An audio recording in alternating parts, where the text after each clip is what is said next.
నమస్తే, నా పేరు బాపయ్య. భరతవర్షకి స్వాగతం. విజయవాడలో ప్రస్తుతం బుడమేరు వాగు పొంగి పొర్లుతోంది. అంటే నిండు కుండలా ప్రవహిస్తోంది. ఎంతలా అంటే ఇంకొంచెం నీటి ప్రవాహం పెరిగితే గత ఏడాది ఏదైతే బుడమేరు వాగు కట్టలు తెగిపోయి విజయవాడ ఊళ్ళోకి నీళ్లు చొచ్చుకొచ్చేసి కాలనీలు అటు మొత్తం అంతా కూడా మొత్తం నీటిమయంలాగా అంటే ఒక నీటి చెరువులాగా పెద్ద నీటి చెరువు ఎలా ఉంటుందో అలాగా పెద్ద నీటి చెరువు మాదిరిగా కనిపించి ఒక భయాన్ని క్రియేట్ చేసింది ప్రజలందరిలోనూ. సో, ఇప్పుడు కూడా అలాగే జరుగుతుందా అనే అనుమానం కలుగుతుంది. అయితే అసలు గతంలో ఎందుకు ఇలాగా బుడమేరు కట్టలు తెంచుకొని విజయవాడ నగరాన్ని ముంచేసింది అనేది గనక చూస్తే, బుడమేరుకి పైనుంచి నీటి ప్రవాహం ఎక్కువగా వస్తుంది. అలాగే కృష్ణా నదిలో కూడా నీటి ప్రవాహం ఎక్కువగా ఉంది. ఈ బుడమేరులో ఏదైతే నీటి ప్రవాహం వచ్చిందో ఇది మళ్ళీ వెళ్లి కృష్ణా నదిలోనే కలవాలి. కానీ కృష్ణా నది కొంచెం ఎత్తులో ప్రవహిస్తుంది. ఈ బుడమేరు నీరు వెళ్లి మళ్ళీ కృష్ణా నదిలో కలవాలంటే అక్కడ కలిసే అవకాశం తగ్గిపోయింది. సో, దానివల్ల ఇక్కడ ప్రెషర్ ఎక్కువైపోయింది. బుడమేరులో నీటి ప్రవాహం వల్ల ప్రెషర్ ఎక్కువైపోయి ఈ నీరు ఎటు వెళ్ళాలి? ఎటు నీరు పల్లం ఉంటే అటు వెళ్తుంది. అలాగే ఎక్కడైతే ఈ బుడమేరు కట్టలు వీక్‌గా ఉన్నాయో ఆ కట్టల్ని తెంచుకొని నీరు బయటకొచ్చేస్తుంది.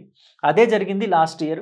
సో, మొత్తం అంతా కూడా కట్టలు తెంచుకొని విజయవాడ నగరాన్ని సగం పైన ముంచేసింది బుడమేరు వాగు. ప్రస్తుతం కూడా అదే జరుగుతుందా అనే భయంలో విజయవాడ ప్రజలు గుప్పెట్లో ప్రాణాలు పెట్టుకొని జీవిస్తున్నట్టుగా కనిపిస్తోంది. సో, ఇప్పుడు కూడా విజయవాడ వాసుల్లో కొంత భయం కనిపిస్తోంది. ఈ ఏడాది కూడా బుడమేరు వాగు నిండు కుండలాగా ప్రవహిస్తోంది. ఇప్పటికే గుణదలకి దగ్గరలో ఒక వంతెన ఉంటుంది. ఆ వంతెన చాలా సన్నగా ఉంటుంది.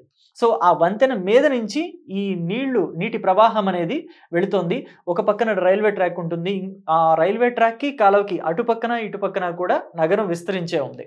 సో, ఇటు వాళ్ళు అటు రావాలన్నా, అటు వాళ్ళు ఇటు రావాలన్నా తిరిగి చాలా దూరం ప్రయాణం చేసి రావాలి. కానీ అంత దూరం ప్రయాణం చేసే అవసరం లేకుండా ఈ సన్నని వంతెన ఒక నిర్మాణం అనేది గతంలో జరిగింది. సో, ఇప్పుడు ఈ వంతెన మీద నుంచి నీళ్లు వెళ్తుంటే కాస్త భయానికి గురవుతున్నారు అక్కడి ప్రజలంతా. గతంలో జరిగినట్లుగానే మళ్ళీ బుడమేరు పొంగి ప్రవహిస్తుందా అనేది. సో, ఈ వంతెన గూడా పెద్ద వంతెనేం కాదు. సో, హెవీ వెహికల్స్, లారీస్ లాంటివి వెళ్ళడానికైతే వీలుండదు.